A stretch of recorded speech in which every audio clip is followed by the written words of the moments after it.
بسم اللہ الرحمن الرحیم۔ خاتون نے پوچھا، جب سے میرا بچہ ہوا ہے میں نماز کی پابندی نہیں کر پا رہی ہوں، میں کس طرح اپنی نمازوں کی پابندی کر سکتی ہوں؟ آپ کو ہر قیمت پہ نماز کی پابندی کرنی پڑے گی۔ اسلام میں نماز جان بوجھ کر قضا کر دینا اس سے بڑا کوئی جرم ہے ہی نہیں۔ یہ بہانہ آپ کا قیامت کے دن نہیں چلے گا۔ پابندی کیسے کرنی ہے یہ تو آپ بہتر جانتی ہیں۔ آپ کو نماز پڑھنی ہے ہر قیمت پہ۔ بچے کو مصلی پہ سامنے واکر میں لٹا لیں اور فرض پڑھ لیں، سنتیں پڑھ لیں، کسی بھی طرح سے کریں یہ۔ انڈیا سے کسی نے پوچھا، میری عمر 20 سال ہے اور میں کچھ صدقہ جاریہ کرنا چاہتی ہوں تو میں کیا کیا کر سکتی ہوں؟ آپ کے پاس پیسے ہیں، آپ کچھ بھی کر سکتی ہیں، مدرسے میں دے دیں، مسجد میں لگا دیں، اور کوئی کنواں کھدوا دیں یا کسی یتیم خانے میں دے دیں، لیکن آپ کی عمر ابھی کم ہے تو بہت بڑا اماؤنٹ خرچ نہ کریں، کیونکہ بعض دفعہ جذبات میں آ کے ایسے اس عمر کے بچے بہت پیسہ صدقہ کر دیتے ہیں، بعد میں روتے پھرتے ہیں۔ تو اللہ تعالیٰ نے صرف بلوغت کے ساتھ ساتھ آنست منہم رشدن کہ سمجھداری بھی پیدا ہو گئی ہو تو پھر مال کو حکم دیا ہے کہ ان بچوں کے حوالے کرو۔ تو 20 سال کی عمر ابھی سمجھداری کی عمر نہیں ہوتی، تو بہت بڑا اماؤنٹ آپ خرچ نہ کریں ابھی۔ بہت بڑا اماؤنٹ جب شادی ہو جائے، بچے ہو جائیں، آپ کو پیسوں کا پتہ چلے کہ پیسوں کی کیا ویلیو ہے، کتنا رکھنا ضروری ہے، کتنا صدقہ، اس کے بعد جا کے کریں۔ تھوڑا بہت اماؤنٹ آپ ضرور خرچ کریں ابھی۔ اچھا بھائی، فرید خان انڈیا رامپور سے، کیا اپنے لیے اللہ سے جنت مانگ سکتے ہیں یا نہیں؟ کیوں نہیں مانگ سکتے بھائی؟ اللہ سے تو جنت مانگنی چاہیے۔ اللہ تعالیٰ نے قرآن مجید میں نیک لوگوں کی جو صفات بیان کی ہیں اس میں یہ ہے کہ وہ اللہ تعالیٰ سے دعا مانگتے ہیں کہ اللہ ہمیں تو جنت کا وارث بنا دے، جہنم سے پناہ بھی مانگتے ہیں اور اللہ سے جنت بھی مانگتے ہیں۔ یدعون ربہم خوفا وطمعا، تو مانگنی چاہیے اللہ سے جنت۔ قبر کی ہولناکی کی کیا حقیقت ہے؟ 100% حقیقت ہے، صحیح احادیث سے قبر کا عذاب اور قرآن سے بھی ثابت ہے۔ تو اللہ تعالی ہمیں اس عذاب سے محفوظ رکھے، ان اعمال سے بچا کے رکھے جو عذاب قبر کا ذریعہ بنتے ہیں۔ میری ایک پڑوسن ہے جو گوہر شاہی کی فالوور ہے، اب ان کے ساتھ کھانا پینا اور میل جول رکھنا صحیح ہے یا ختم کر دینا چاہیے؟ ضرورت کا تعلق رکھیں، زیادہ فری نہ ہو۔ کیا مغرب کے وقت دروازے بند کر دینے چاہیے؟ مغرب کے وقت بچوں کو گھر سے باہر نکلنا ایک حدیث میں ناپسند کیا گیا ہے، تو احتیاط اسی میں ہے کہ بچوں کو مغرب سے عشاء کے دوران گھر سے باہر نہ نکلنے دیا جائے۔ اس پر میں تفصیلی ریکارڈ کروا چکا ہوں کلپ، وہ دیکھ لیے گا۔ آفتاب خان انڈیا سے، دن میں کئی بار، اچھا اس کا شریعت سے تعلق نہیں ہے، اس کا احتیاط سے تعلق ہے۔ آفتاب خان انڈیا سے، دن میں کئی بار ہم بستری کرنے سے کیا ہر دفعہ غسل کرنا پڑے گا یا ایک ہی دفعہ کافی ہوگا؟ نماز سے پہلے غسل کرنا ضروری ہے۔ اگر کئی بار ہم بستری کی ہے تو ہر دفعہ غسل نہیں ہے، آخری میں جو ہے وہ نماز سے پہلے کر لے تو پاک ہو جائے گا۔ وہ یہ نہیں کہ جن میں 2 دفعہ کسی نے ہم بستری کی، جیسے عشاء اور فجر کے درمیان 2 دفعہ ہم بستری کی ہے تو 2 غسل واجب ہے، ایسا نہیں ہے۔ فجر کی نماز سے پہلے ایک غسل کر لے تو دونوں کی طرف سے، دونوں ناپاکیوں کی طرف سے وہ کافی ہو جائے گا۔ محمد ندیم صاحب انڈیا سے پوچھتے ہیں، اگر پارٹنرشپ میں کوئی کاروبار کیا ہو اور اسے الگ کیا جائے تو کیا یہ جائز ہے؟ پارٹنرشپ میں جب چاہیں ختم کر سکتے ہیں، اپنے پارٹنر سے آپ بولیں بھائی میرا کاروبار ختم کرو، البتہ اگر ایگریمنٹ ہوا تھا کہ 5 سال سے پہلے کوئی بھی شریک جو ہے، پارٹنر جو ہے، اسے کاروبار ختم کرنے کی اجازت نہیں ہوگی، یا 10 سال سے پہلے، تو پھر اس مدت کو تک معاہدے کو پورا کرنا لازم ہے۔ اگر کوئی ایسا معاہدہ نہیں ہوا تو جب چاہیں الگ ہو سکتے ہیں۔ البتہ اس میں ایک مسئلہ ہے کہ اگر پارٹنر کے الگ ہونے سے کاروبار کو، پورے سیٹ اپ کو دھچکا لگ رہا ہو بہت خطرناک قسم کا، تو پھر اس طرح سے شرکت کو ختم کیا جائے گا کہ کاروبار کو بڑا نقصان نہ ہو۔ تو وہ پھر کوئی اسپیسیفک کسی کا بزنس ہو، کاروبار ہو، تو وہ اس کی تفصیل بتا کے مسئلہ پوچھ سکتا ہے۔ عورت کا میک اپ کرنا کیسا ہے؟ جائز ہے بھائی۔ اشاق اورنگزیب انڈیا سے، انسان پر آنے والی مصیبت اس کی بدعمالی کی وجہ سے ہے یا اللہ آزما رہا ہے، یہ کیسے پتہ چلے گا؟ بہت اچھا سوال ہے میرے بھائی۔ اگر مصیبت آنے سے دل اللہ کی طرف مائل ہو رہا ہے، گناہوں سے بچنے کا خیال آ رہا ہے، تو یہ مصیبت، یہ اللہ کی رحمت ہے۔ اور اگر مایوسی پیدا ہو رہی ہے اور زیادہ بیزاری پیدا ہو رہی ہے، نمازوں سے اور دور ہو رہا ہے، تو یہ اللہ کا عذاب ہے۔ تو یہ بہت بڑا ایک تھرمامیٹر ہے، معیار ہے یہ ناپنے کا کہ یہ مصیبت اللہ کی رحمت ہے یا اللہ کی طرف سے عذاب ہے۔ جب عذاب ہوتا ہے نا تو انسان اس میں مصیبت میں اللہ کے قریب نہیں ہوتا بلکہ اور دور ہو جاتا ہے اور برا بلا کہنا شروع کر دیتا ہے معاذ اللہ اللہ تعالیٰ کو۔ قاری کے لیے بچوں کو مارنا جائز ہے یا نہیں؟ مارنا تو دور کی بات، ہاتھ لگانا بھی اس زمانے میں جائز نہیں ہے، اس پہ بالکل سختی سے پابندی ہونی چاہیے۔ اور آپ لوگ نگرانی کیا کریں اپنے بچوں کو، جب مدرسے میں یا اسکول میں بھیجتے ہیں ان کو پہلے بتا دیں قاری صاحب صرف اس بچے کے سر پہ آپ ہاتھ رکھ سکتے ہیں، اس کی باڈی کو ٹچ کرنے کی اجازت نہیں ہے۔ مارنا تو بہت آگے کی بات ہے، یہ بہت ہی فضول کام ہے۔ میں نہیں کہہ رہا سارے قاری مارتے پیٹتے ہیں، لیکن بہت سے قاری جنگلیوں درندوں کی طرح مارتے ہیں جو ہم نے اپنی آنکھوں سے دیکھا ہے، ہڈی تک توڑ دیتے ہیں وہ بچوں کی، تو ماں باپ کو پتہ ہی نہیں ہوتا، بچے ڈرے ہوئے ہوتے ہیں، شکایت بھی نہیں لگا رہے ہوتے۔ اسی طرح گاؤں دیہاتوں میں جو اسکول ٹیچر ہیں وہ بھی یہی جلاد بنے ہوئے ہوتے ہیں، ڈنڈوں سے پکڑ پکڑ کے کوٹ رہے ہوتے ہیں۔ تو ماں باپ پہ ہاتھ اٹھانے کی بچے پہ ہاتھ اٹھانے کی اتھارٹی صرف اس کے باپ اور اس کی ماں کو ہے، یا اس کے چچا ماموں جو بہت ہی قریبی ہیں، وہ بھی اعتدال کے ساتھ، وہ بھی بے اعتدالی کے ساتھ نہیں۔ باقی کسی کو بھی اجازت نہیں ہے کہ بچے پہ مارنا دور کی بات، میں بار بار بتا رہا ہوں، ہاتھ لگانے پیار کرنے کی بھی اجازت نہیں ہے، بھائی باڈی کو ٹچ ہی نہیں کرنا ہے۔ بچہ وہاں بیٹھے گا فاصلے کے ساتھ قرآن سنائے گا، اور اگر آپ کہتے ہو بچہ سختی کے بغیر پڑھ نہیں رہا تو ماں باپ کو بتا دو میرے بس کا نہیں ہے، مجھ سے نہیں پڑھ رہی ہے، میں ہاتھ نہیں لگاؤں گا، اس کو ماروں گا نہیں میں۔ اور یہ بیکار باتیں ہیں، قاری لوگ اپنی ٹھڑک پوری کر رہے ہوتے ہیں، بچوں کو مار مار کے جنگلیوں کی طرح کوٹ کے۔ بعض قاری، سارے نہیں ہوتے ایسے، ہم نے بھی پڑھا ہے قاریوں سے، اللہ کا شکر ہے ہمیں کبھی ہاتھ بھی نہیں لگایا انہوں نے، اپنے بھائی سے پڑھا ہم نے، اور مدرسوں میں بھی ہم نے دیکھا بہت اچھے اچھے قاری بھی ہوتے ہیں، بڑے اچھے اخلاق سے پڑھا رہے ہوتے ہیں، لیکن بہت سارے ایسے لگتا ہے جیسے چنگیز خان کی نسل میں کچھ لوگ رہ گئے تھے، وہ آ گئے اب اٹھ کے، بہت جنگلیوں کی طرح کوٹتے ہیں، بہت مارتے ہیں، اور جھوٹ بولتے ہیں کہ مارے بغیر بچہ پڑھتا نہیں ہے۔ انہوں نے خود جنگلیوں کی طرح مار کھائی ہوتی ہے تو وہ اپنی ٹھڑک نکال رہے ہوتے ہیں بچوں کے اوپر۔ میں نے بہت تجربہ کیا ہے، میں نے چھوٹے بچوں کو بہت پڑھایا ہے، یہ تو اب میں جامعۃ الرشید میں بڑی کلاسیں پڑھا رہا ہوں نا، مجھے کیونکہ وہاں ٹیچنگ میں 25 سال ہو گئے مجھے ٹیچنگ کی لائن میں، تو اب جا کے بڑی کتابیں، جب ظاہر ہے مدرسے میں ٹائم گزرتا ہے تو پھر بڑی کتابیں ملتی ہیں، ورنہ ہم نے تو بچوں کو پڑھایا ہے۔ مجھے تو نہیں یاد پڑتا کہ میں نے کبھی کسی بچے کو تھپڑ بھی مارا ہو، سب ماشاءاللہ پڑھ کے دیے، سب کے نمبر اچھے آتے تھے۔ تو اپنی بد اخلاقی ہوتی ہے، اپنا دماغ خراب ہوتا ہے ٹیچر کا، اور وہ اپنا غصہ بچوں پہ نکال رہا ہوتا ہے۔ بچوں کو محبت سے ہنس کھیل کے پڑھائیں، تھوڑا سا روب رکھیں، بس آپ کی آواز میں روب ہونا چاہیے، اسی سے بچہ تھوڑا سا بیٹھا رہے آرام سے۔ تو اور بچے کو تو ایک دوسرے کے ساتھ مل جل کے ایسے شوق سے پڑھتے ہیں، جب 2 4 بچے بیٹھے ہوں تو مقابلے میں پڑھنا شروع کر دیتے ہیں۔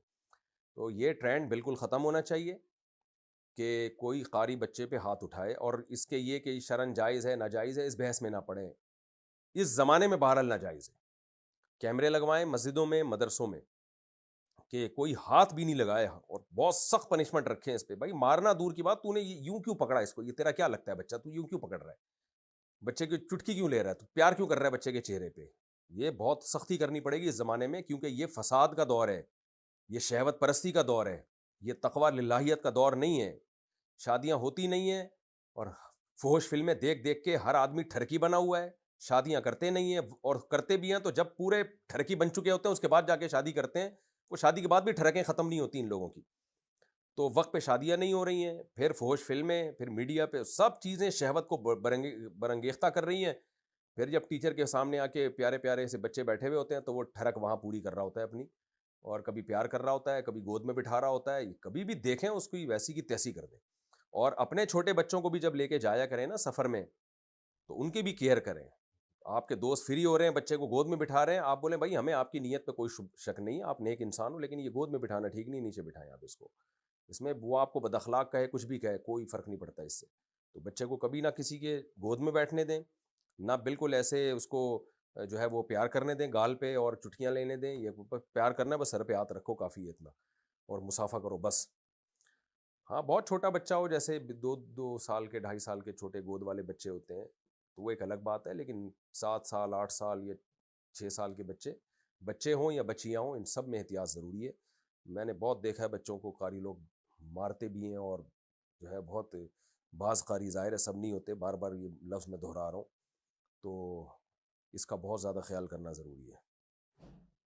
خلاصہ آپ کے سوال کا یہ نکلا، آپ نے جو پوچھا قاری کے لیے بچوں کو مارنا جائز ہے یا نہیں، جواب یہ ہے کہ مارنا تو دور کی بات، ہاتھ ٹچ کرنا بھی جائز نہیں ہے اس زمانے میں، لگانا بھی ہاتھ جائز نہیں ہے۔ میں جہاں پڑھاتا ہوں وہاں سے مسجد 1.5 کلومیٹر دور ہے اور میرے پاس بائک نہیں ہے, مجھے پیدل جانا پڑتا ہے, اور عصر مغرب اور عشاء کا ٹائم اتنا کم ہوتا ہے کہ میرا سارا وقت راستے میں چلا جاتا ہے. ایسے میں اگر میں گھر میں عصر مغرب عشاء ساتھ پڑھ سکتا ہوں, اگر گھر سے مسجد بہت دور ہے تو مجبوری میں آپ گھر میں نماز پڑھ سکتے ہیں.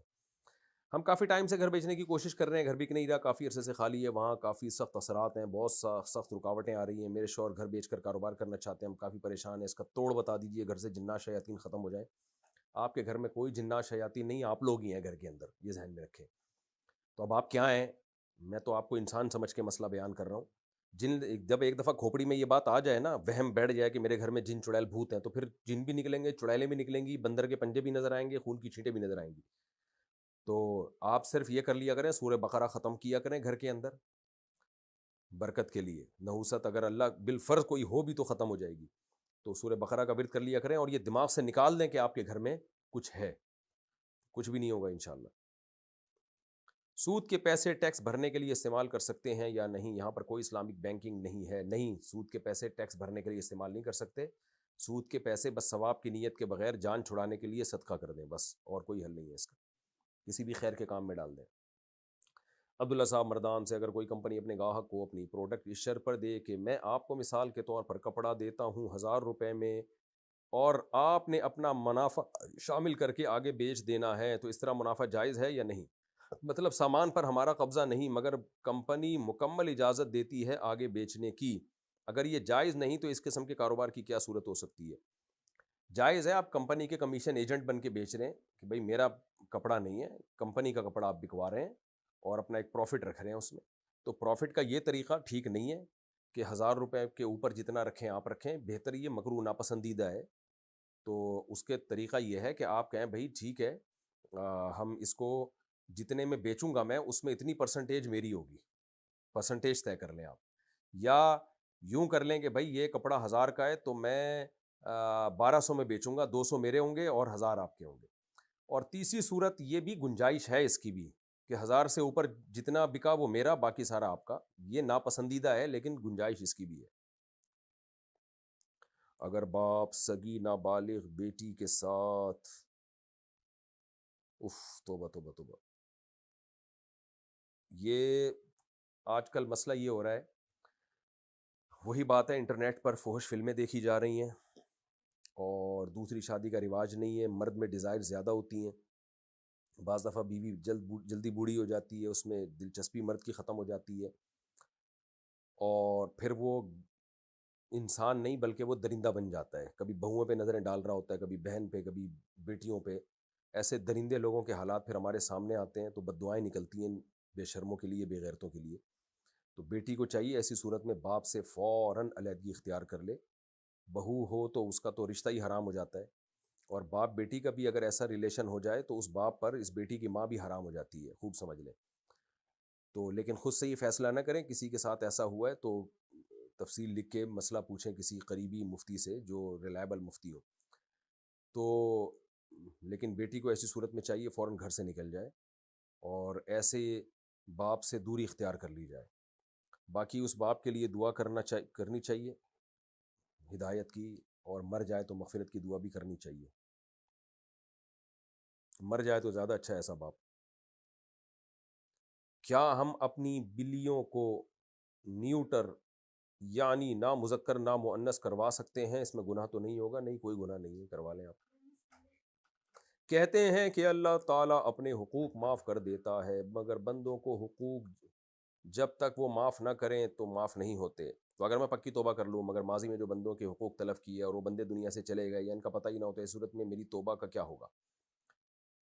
دیکھیں, جو حقوق ان کے تھے, پیسوں کا لین دین تھا, وہ پیسے دینے پڑیں گے. اگر وہ دنیا سے چلے گئے تو وہ پیسے ان کے وارثین کو دیں, جتنی گنجائش ہے وہ کریں آپ. تو جو آپ سے ہو سکتا ہے وہ آپ کر لیں, جو نہیں ہو سکتا پھر وہ اللہ پہ چھوڑ دیں, اللہ معاف کرنے والا ہے. میری شادی 19 فروری 2021 میں ہوئی تھی. اس وقت دین کے بارے میں مجھے علم نہیں تھا. میں نے سنا کہ مشرک عورت سے نکاح کرنا جائز نہیں. میری بیوی خود کو مسلم کہتی ہے مگر شرکی عقائد رکھتی ہے, مزاروں میں دفن بزرگوں سے مدد مانگتی ہے. اس صورت میں مجھے کیا کرنا چاہیے؟ نماز, روزہ, قیامت کے دن کے بارے میں اور بھی شریعت کے بڑے بڑے ارکان کا صاف صاف لفظوں میں انکار کرتی ہے. اس صورت میں کیا میں بغیر تجدید ایمان اور بغیر تجدید نکاح کے رہ سکتا ہوں؟ اگر وہ تجدید ایمان کے لیے راضی نہ ہو تو کیا میں اسے چھوڑ سکتا ہوں؟ آپ اسے توبہ کی تلقین کریں اور بولیں قبروں سے مانگنا حرام ہے، ناجائز ہے، شرک ہے، اس سے نکاح ختم ہو جاتا ہے۔ اگر وہ مان جائے ٹھیک ہے، نہیں مانے تو پھر اس کو، اگر مان جاتی ہے تو اس نکاح دوبارہ کریں، اور اگر نہیں مانتی تو پھر آپ اس کو چھوڑ دیں۔ آپ کے لیے اس کے ساتھ رہنا اور میاں بیوی والا ریلیشن پھر حرام ہے، ناجائز ہے۔ جعفر اقبال ہنگو سے، پہلے کوشش کریں کہ مان جائے، دلائل دیں گے انشاءاللہ مان جائے گی، اپنا گھر خراب نہ کریں بلا وجہ زبردستی۔ جعفر اقبال ہنگو سے، مجھ سے میرے دوست نے 5,000 روپے ادھار لیے ہیں، کافی ٹائم ہو گیا ہے، وہ واپس نہیں کر رہا۔ وہ میں بتا چکا ہوں نہیں کرے گا واپس۔ کیا میں اس کی دکان سے اس کے 5,000 روپے کے بدلے میں کوئی سامان لے سکتا ہوں؟ کیونکہ یہ پیسے نہیں دے رہا۔ لے سکتے ہیں، بالکل لے سکتے ہیں۔ تو جائیں کچھ چیز لے کے آ جائیں جو 5,000 کی ہو۔ اگر مرد اپنی بیوی کو بات بات پر یہ بولے کہ میں نے نہیں رہنا تمہارے ساتھ، چلی جاؤ اپنے گھر، تمہیں پیپر دے دوں گا، ایسی صورت میں مرد اور عورت کے لیے کیا ہدایات ہے؟ ان الفاظ سے طلاق تو نہیں ہوئی، یہ تو طلاق کی دھمکی ہے، طلاق نہیں ہے۔ باقی مرد کو چاہیے یہ باتیں نہ کرے، اپنے جھگڑوں کو حل کریں، میاں بیوی خاندان والوں کو بلائیں اگر آپس میں حل نہیں ہو رہے۔ بغیر نیت کے بیوی کو مہر دینے سے مہر ادا ہو جائے گا یا پھر اسے دینا ہوگا؟ بغیر نیت کے بھی مہر ادا نہیں ہوتا، اور بیوی کو بتائے بغیر دینے سے بھی ادا نہیں ہوتا۔ آپ بتائیں گے کہ مہر کی رقم دے رہا ہوں اور وہ ایز اے مہر ایکسیپٹ کرے گی تو وہ ادا ہوگا، ورنہ تو ہر آدمی بیوی کو جیب خرچی تو دے رہا ہوتا ہے۔ مرنے سے پہلے بولے کہ بیگم میں نے جتنی پاکٹ منی دی تھی وہ سارا مہر ہو گیا، بیگم بولے گی ہم تو مہر سمجھ کے نہیں لیتے رہے اس کو۔ تو جب مہر دیا جائے، اس کو بیوی کو بتایا جائے کہ یہ بیگم میرے ذمے جو مہر کی رقم تھی یہ میں دے رہا ہوں اور اب مہر ختم ہو گیا۔ تو جب تک یہ اس طرح وضاحت نہیں کرے گا وہ رقم مہر نہیں کہلائے گی، وہ گریبی کہلائے گی۔ کیا بہنوئی اور سالی اور گھر والی ایک ہی کمرے میں سو سکتے ہیں، ایک ہی کمرے میں رہ سکتے ہیں؟ نہیں رہ سکتے۔ سالی کا پردہ ہے بہنوئی سے، تو جائز نہیں ایک ساتھ رہنا۔ اگر زکوٰۃ 7.5 تولے سونے پر ہے تو اس دور میں 5,000 روپے تولہ سونا تھا اور اب تقریباً 3 لاکھ روپے تولہ ہے، تو اس پر تھوڑی روشنی ڈالیے۔ روشنی کس پہ ڈالنی ہے؟ آپ نے تو رپورٹ پیش کی ہے کہ اس وقت ایسا تھا، اب ایسا ہے۔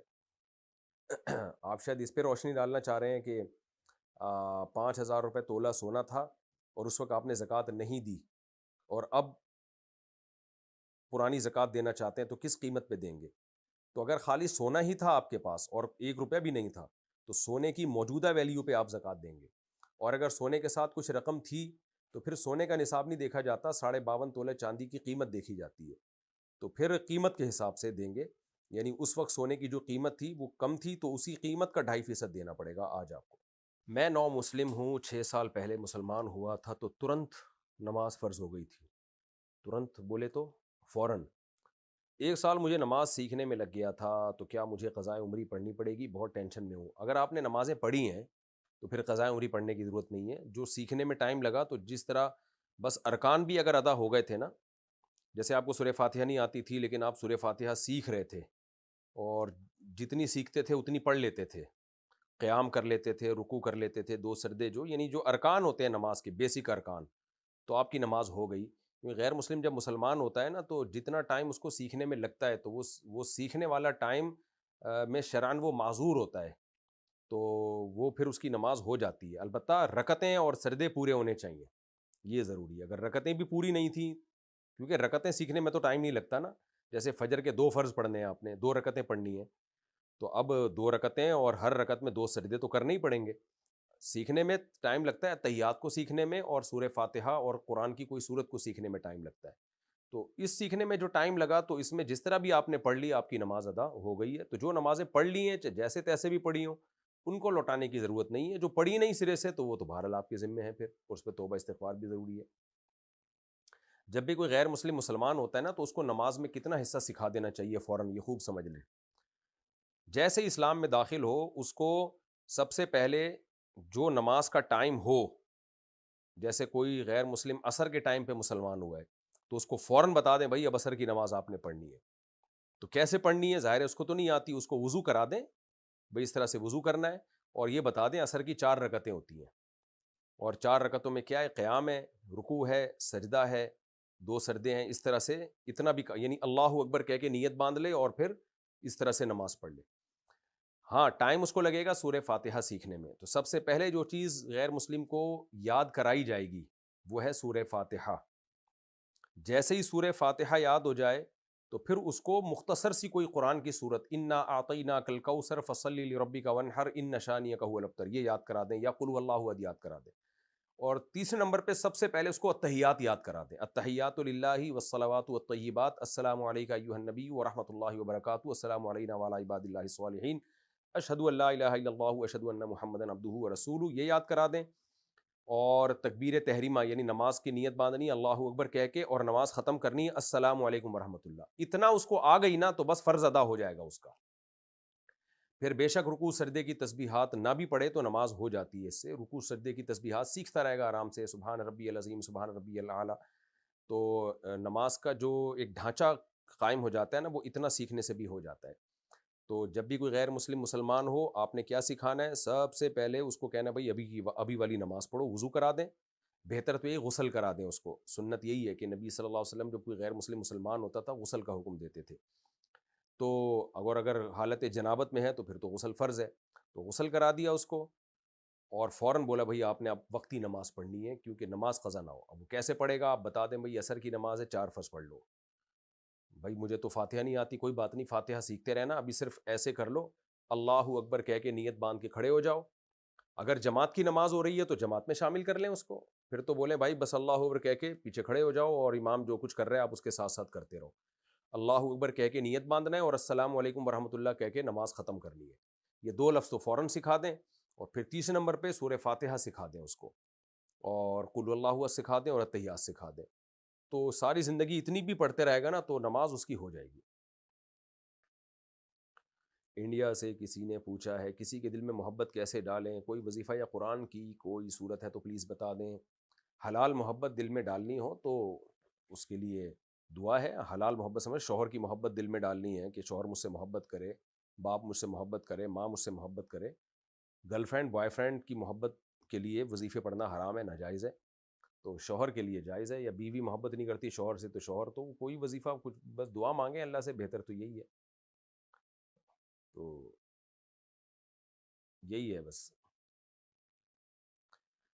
اگر سسرال میں رہنے میں مسئلے مسائل ہو رہے ہوں اور الگ رہنے کی یا مسائل حل ہونے کی کوئی صورت بھی نہ نظر آ رہی ہو تو کیا کرنا چاہیے؟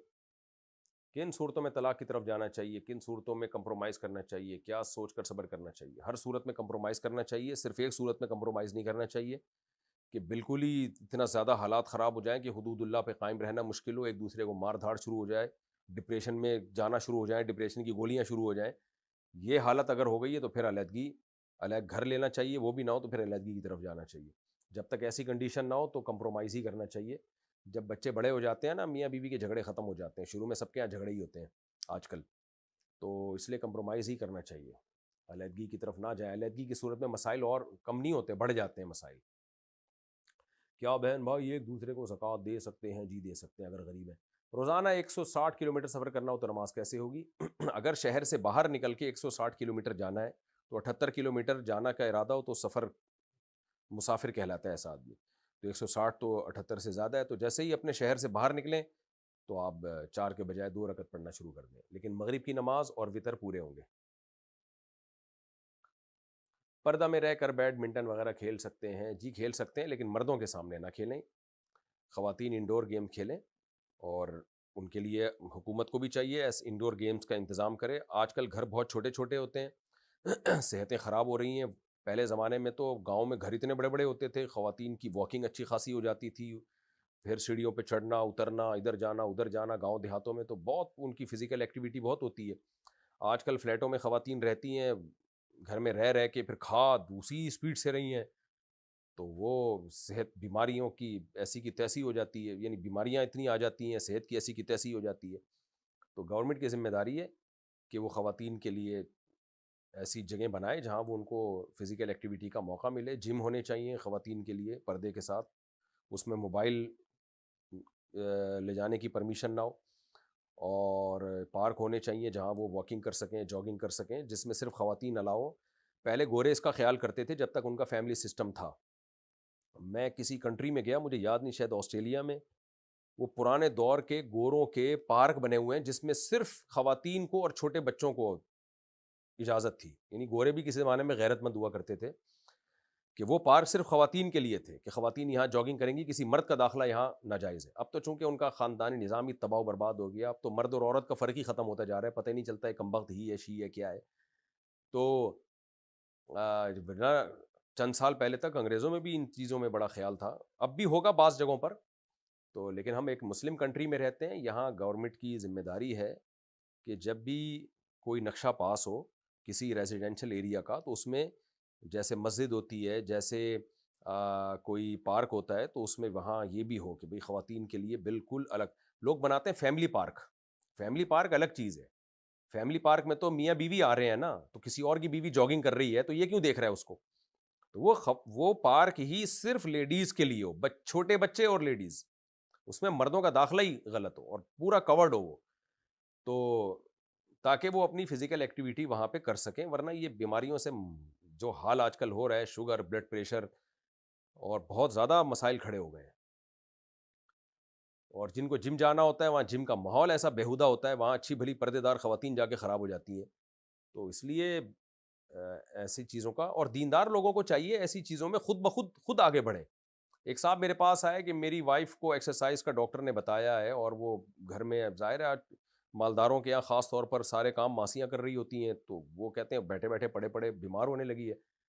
تو جم جو ایسے ہوتے ہیں اس میں ہوتے ہیں, اس میں لڑکے بھی آ رہے ہیں. میں نے کہا آپ کو اللہ نے پیسہ دیا, آپ جم بناؤ ایک, یا چندہ کر کے یا لوگوں سے کلیکشن کر کے, بھائی ہم اپنے علاقے میں خود اپنی پردہ دار خواتین کے لیے ایک جم بنا لیتے ہیں. ہم اس کو بے شک سورس آف انکم بنا لیں آپ, پھر سورس آف انکم بنانا ہے تو پھر چندے پہ نہیں ہو, پھر وہ شرکت پہ ہو اور اپنا پیسہ انویسٹ کریں. اور اگر سورس آف انکم نہیں ہے یا آپ کے پاس اتنے پیسے نہیں ہیں, تو پھر چندہ کر کے ایک بنا لیں بھائی, کہ بھائی سب محلے والوں کی ایک ضرورت ہے, خواتین اور بچوں کے لیے ایک الگ ایسی جگہ بن جائے.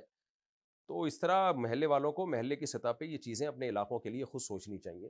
سوچتے نہیں ہیں, بس آج کل گورنمنٹ پہ ڈالا ہوا ہے, گورنمنٹ پھر کہاں کرتی ہے. میں شوگر کی مریض ہوں, وضو قائم نہیں رہتا, کیا میری نماز ہو جائے گی؟ تیمم کا طریقہ بھی بتا دیں.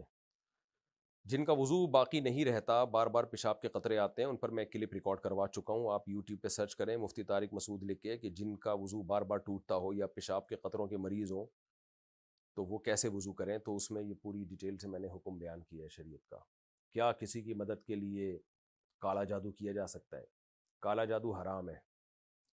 حافظ ارمان انڈیا سے, میں ایک لڑکی سے محبت کرتا تھا اور یہ بات میں نے اپنے دوست کو بتائی, اور چھوٹی سی بات پر اس نے یہ بات اس کے گھر پر بتا دی. تو مفتی صاحب اس کے بارے میں کچھ بتا دیں کہ یہ کیسا شخص ہے. پاگل آدمی ہے, آپ کے راز اس نے فاش کر دیا, غلط کیا اس نے, آئندہ اس پہ اعتماد نہ کریں. بس یہ ایسا شخص ہے یہ. اور آپ کو بھی کیا کرنا ہے محبتوں کو بتا کے, جب آپ کا اس سے لڑکی سے لینا دینا کچھ نہیں ہے, تو محبت ہو گئی نہیں ہوگی, کیا اس سے لینا دینا کیا ہے. آپ بے تکلف دوستوں میں آدمی اس طرح کی باتیں کر لیتا ہے, لیکن اس نے غلط کیا, آپ کا راز فاش کر دیا. میں نے اس سے ایک لڑکے کو مارنے کی قسم کھائی تھی, تو کیا آپ توبہ کر سکتے ہیں یا ماروں اسے؟ آپ نہیں مارو بھائی, ناجائز چیز پہ قسم کھائی ہے تو وہ قسم توڑنا لازم ہے. باقی آپ نے اگر ٹائم متعین کیا تھا کہ اتنے دن کے اندر اندر ماروں گا اس کو, تو پھر جب اتنے دن گزر جائیں اور نہیں ماریں تو قسم کا کفارہ ادا کریں اور ماریں نہیں. اور اگر ایسے ہی کہا تھا میں اس کو نہیں ماروں گا, کوئی ٹائم متعین نہیں کیا تھا, تو پھر قسم ٹوٹے گی آپ کی موت کے وقت یا اس کی موت کے وقت, کیونکہ اس وقت پھر قسم کا یعنی امکان ہی ختم ہو جائے گا نا. تو پھر آپ نے وصیت کرنی ہے کہ میں نے چونکہ قسم کھائی تھی اس کو ماروں گا, اور اب شریعت نے مارنے کو ناجائز قرار دیا ہے, تو میرے مرنے کے بعد میرے مال میں سے قسم کا کفارہ ادا کیا جائے, کیونکہ مرنے کے بعد قسم ٹوٹے گی. ملازمت کی جگہ پر وضو کرتے ہوئے کیا رائٹ فٹ یعنی دایاں پاؤں پہلے دھو کر پھر پیپر ٹاول سے خشک کر کے موزے پہن لیے جائیں اور پھر جوتا پہن لیا جائے, اور اس کے بعد یہی کام لیفٹ فٹ کے ساتھ کیا جائے؟ کہ ایسا کرنا جائز ہے؟ جائز ہے بھائی, اس میں کوئی حرج نہیں ہے. نبی صلی اللہ علیہ وسلم کی والدہ کا نام آمنہ تھا یا آمنہ؟ آمنہ تھا, میم کے نیچے زیر, سیدہ آمنہ. قبرستان میں بورنگ کروا کر پانی نکالنا کیسا ہے؟ جائز ہے. میرے شوہر نے مجھے زبردستی میری نند کے گھر ان کا کام کرنے کے لیے رکھا ہوا ہے, ان کے یہاں ڈیلیوری ہے اور میں نہیں رہنا چاہتی, مجھے بتائیے میں کیا کروں؟ کر لیں, نند کے کام آ جائیں, وہ بھی رشتہ دار ہے, کل وہ بھی آپ کے کام آ جائے گی. ریلیشن بنانے کے لیے ایک دوسرے کی خدمتیں کرنی پڑتی ہیں, اور ایسے موقع پہ تو خواتین ہی کام آتی ہیں نا. جب ڈیلیوری ہوتی ہے تو ساری خاندان کی خواتین ہی اس عورت کو سنبھالتی ہیں, جس کے بچہ پیدا ہونے والا ہے اس کے یہ تو اخلاقیات کا تقاضا ہے. تو اگر آپ کے شوہر نے کہا ہے تو آپ کر لیں, بلا وجہ کی خامخواہ کی مخالفت نہ کریں. ہاں کوئی ایسا کام لگا دیا جو بہت ہی زیادہ سخت ہے, بہت ہی زیادہ ٹینشن والا کام ہے, تو الگ بات ہے, پھر شوہر کے لیے جائز نہیں ہے کہ بیوی پہ اس کی حیثیت سے زیادہ ذمہ داری ڈالے. لیکن نارملی خاندانی لوگوں میں سب ایسے موقع پہ ایک دوسرے کی مدد کرتے ہیں, تو کرنی چاہیے. آدھے پاگل کے بارے میں کیا حکم ہے شریعت میں, کیا وہ جنت میں جائے گا؟ جب کوئی پاگل جتنا پاگل ہوتا ہے تو اسی حساب سے احکام کا مکلف ہوتا ہے. آدھا پاگل کیا ہوتا ہے مجھے نہیں پتا, خیر جب وہ اس کا دماغ کام کر رہا ہوتا ہے تو پھر شریعت کے حکام کا وہ مکلف ہوتا ہے, اور جس وقت دماغ کام نہیں کر رہا تو وہ مرفوع القلم ہے, اس وقت کے بارے میں اس سے حساب نہیں ہوگا. تو اگر جب دماغ کام کر رہا تھا اس وقت اگر وہ گناہ کرتا ہے تو پھر اس سے حساب و کتاب ہوگا. زکوٰۃ کے طور پر صرف نقد رقم ہی دی جا سکتی ہے یا سامان چیزیں وغیرہ بھی دے سکتے ہیں؟ چیزوں کی قیمت خرید کا اعتبار ہوگا یا قیمت فروخت کا؟ چیزیں بھی دے سکتے ہیں اور قیمت فروخت کا اعتبار ہوگا. جو چیز دے رہے ہیں دیکھا جائے گا یہ چیز اگر ابھی مارکیٹ میں بیچوں تو کتنے کی بکے گی. میاں بیوی آپس میں اگر طلاق کی باتیں کریں, بیوی کو طلاق کے بارے میں سمجھانے کے لیے, تو کیا ایسے طلاق ہو جاتی ہے؟ میں بہت پریشان ہوں. نہیں جی, ایسے طلاق نہیں ہوتی. طلاق کے 3 سال بعد دوبارہ اسی آدمی سے نکاح کر کے ساتھ رہ سکتے ہیں. اگر 3 طلاقیں دی تھیں تو پھر نہیں رہ سکتے, اگر 3 سے کم دی تھیں تو رہ سکتے ہیں. اچھا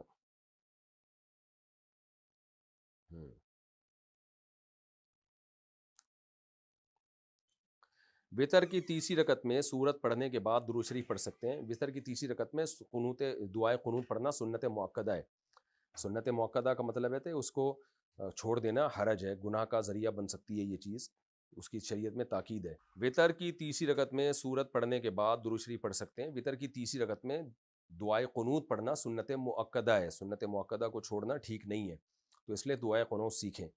ہاں جب تک نہیں سیکھ پاتے یا مشکل ہو رہا ہے, بہت بعض لوگوں کی بڑی عمر ہو جاتی ہے پھر ان کی زبان پہ الفاظ ہی نہیں چڑھتے, تو پھر کوئی بھی دعا پڑھ سکتے ہیں. تو چونکہ درود شریف بھی ایک دعا ہے تو وہ بھی پڑھ سکتے ہیں. پھر اگر جماعت سے نماز پڑھتے ہوئے بیچ میں وضو ٹوٹ جائے تو باہر کیسے نکلیں؟ پیچھے کافی لوگ ہوتے ہیں, ان کی نماز میں خلل آئے گا.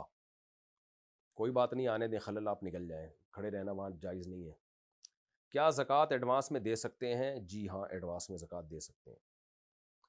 کچھ دنوں پہلے ہمارے والد صاحب کو سینے میں درد ہوا, ہم سمجھے کہ گیس کا درد ہے, جو کہ ان کو پہلے بھی ہوتا رہتا تھا. ہم نے ساری کوششیں کی, پھر ہم ان کو ڈاکٹر کے پاس لے کر جانے لگے تو ان کا انتقال گھر پر ہی ہو گیا. اللہ تعالیٰ مغفرت فرمائے بھائی.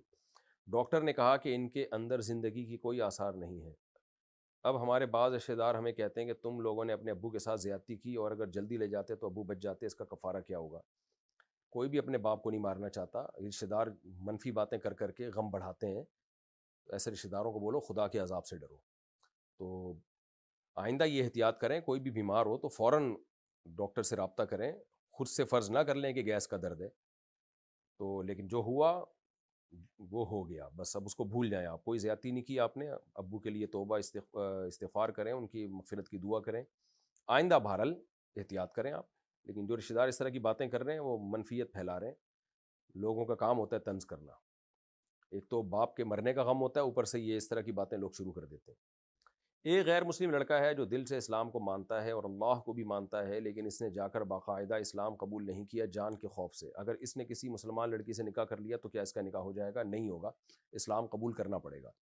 ہاں پبلک کے سامنے اسلام اگر قبول نہیں کر رہا ڈر کی وجہ سے تو اکیلے میں کر لے, لیکن یہ الفاظ اس کو زبان سے کہنے پڑیں گے کہ اللہ میں نے اپنا ہندو مذہب چھوڑ دیا اور میں اب اسلام میں داخل ہو چکا ہوں. صرف یہ مان لینا کہ واقعی اللہ کے نبی سچے نبی ہیں اور دل میں یقین ہو جانا کہ اسلام سچا مذہب ہے, یہ یقین ہونا کافی نہیں ہے. اقرار باللسان, زبان سے اقرار اور دل سے تصدیق, یہ بھی ضروری ہے, ایمان کے ارکان میں سے ہے. فرعون کو بھی تو دل سے یقین تھا کہ موسیٰ علیہ السلام اللہ کے سچے نبی ہیں. قرآن کہتا ہے وجحدوا بها واستيقنتها انفسهم. فرعون نے زبان سے انکار کیا لیکن دل میں فرعون کو یقین تھا کہ موسیٰ علیہ السلام اللہ کے سچے نبی ہیں. تو ہاں پبلک کے سامنے اقرار کرنے میں اگر جان کا خوف ہے کہ گھر والوں کے سامنے میرا راز فاش ہو جائے گا, جان سے مار دیں گے, تو اکیلے میں اقرار کر لے. یعنی کلمہ شہادت زبان سے کہنا پڑے گا اس کو کہ اے اللہ میں گواہی دیتا ہوں کہ تیرے سوا کوئی عبادت کے لائق نہیں, محمد صلی اللہ علیہ وسلم اللہ کے رسول ہیں, اور یہ کہے کہ میں اسلام میں داخل ہوتا ہوں. تو اگر یہ الفاظ کہے تھے, بے شک چھپ کے کہے ہوں, اللہ سے کہے ہوں, تو پھر وہ اسلام میں داخل ہو گیا اور اس کا نکاح درست ہے۔ مفتی صاحب نے جب بھی مفتی صاحب میں جب بھی اللہ کو یاد کرتا ہوں شیطان کوئی نہ کوئی رکاوٹ ڈال دیتا ہے، نماز پڑھنا بھی مشکل ہو جاتی ہے، نماز پڑھنا شروع کرتا ہوں تو کسی نہ کسی انسان کا چہرہ آتا رہتا ہے، جب اللہ کو یاد کرتا ہوں تب بھی کسی انسان کا چہرہ آ جاتا ہے۔ براہ مہربانی اس کا حل بتائیں۔ اس کا حل یہی ہے کہ آنے دیں چہرہ، اس چہرے کو ہٹانے کی کوشش نہ کریں۔ آپ کو ذمہ اللہ نے جو شریعت نے جو کام لگایا آپ اس کام کو فوکس کریں، نماز پڑھیں، روزہ رکھیں، زکوٰۃ دیں، جو چہرے آتے رہیں آنے دیں، اس سے کوئی ٹینشن لینے کا نہیں ہے۔ محمد تسلیم اختر انڈیا سے، شریعت میں بیوی کو کس بات پر مارنے کی اجازت ہے اور کہاں پر اور کتنا؟ اس پر میں تفصیلی بیان کر چکا ہوں کہ کن صورتوں میں شریعت نے بیوی پر ہاتھ اٹھانے کی اجازت دی ہے۔ کیونکہ یہ بہت پیچیدہ ٹاپک ہے، اس پہ میں نے ادھوری بات کی تو لوگ اس کا ناجائز فائدہ اٹھانا شروع کر دیتے ہیں، بیویوں پہ ظلم کرنا شروع کر دیتے ہیں۔ اسلام میں بیوی پہ ہاتھ اٹھانے کو اچھا عمل نہیں سمجھا گیا ہے۔ نبی صلی اللہ علیہ وسلم نے پوری زندگی کبھی اپنی کسی زوجہ پہ ہاتھ نہیں اٹھایا، حالانکہ آپ کی 9 بیویاں تھیں ایک وقت میں، پھر بھی کبھی ہاتھ نہیں اٹھایا۔ تو بعض صورتوں میں بہرحال اجازت دی ہے شریعت نے، اب اس پہ میرا تفصیلی بیان ہے، آپ یوٹیوب پہ سرچ کر لیں، مل جائے گا آپ کو۔ اصل یہی ہے کہ ہاتھ نہ اٹھایا جائے، محبت کے ساتھ رہا جائے، وہ باندھی نہیں ہے، لونڈی نہیں ہے، وہ آپ کی شریک حیات ہے، اس کو رسپیکٹ دیں آپ۔ لیکن بعض صورتوں میں بہرحال شریعت نے گنجائش دی ہے اعتدال کے ساتھ ہاتھ اٹھانے کی، کیونکہ سربراہ کو اگر اجازت ہی نہیں ہوگی کہ وہ اپنا حکم زبردستی منوا سکے تو پھر وہ سربراہ نہیں ہے۔ گورنمنٹ سربراہ ہے نا، تو گورنمنٹ کو یہ اجازت ہے کہ جب کوئی وہ ایسا لا جو ہمارے فائدے کے لیے جب وہ گورنمنٹ دیتی ہے، اگر ہم اس کو نہیں فالو کرتے تو گورنمنٹ کو یہ اجازت ہے کہ وہ پنشمنٹ دے سکتی ہے، سزا دے سکتی ہے۔ تو مرد بھی گھر کا سربراہ ہوتا ہے، گھر بھی ایک چھوٹی سی ریاست ہوتی ہے، تو شریعت نے مرد کو یہ اتھارٹی دی ہے کہ اگر آپ کے ماتحت جائز باتوں میں بھی آپ کی بات نہیں مان رہے اور اس سے فسادات ہو رہے ہیں تو حتی الامکان تو برداشت کریں آپ۔ سب گھروں میں سب کچھ اونچ نیچ چلتی ہے، لیکن ایک وقت آتا ہے اس میں شریعت نے پھر اجازت دی ہے، مرد کو یہ اتھارٹی دی ہے کہ وہ اعتدال کے ساتھ ہاتھ اٹھا سکتا ہے۔ تو اس پر میرا تفصیلی بیان ہے، آپ وہ سن لیں۔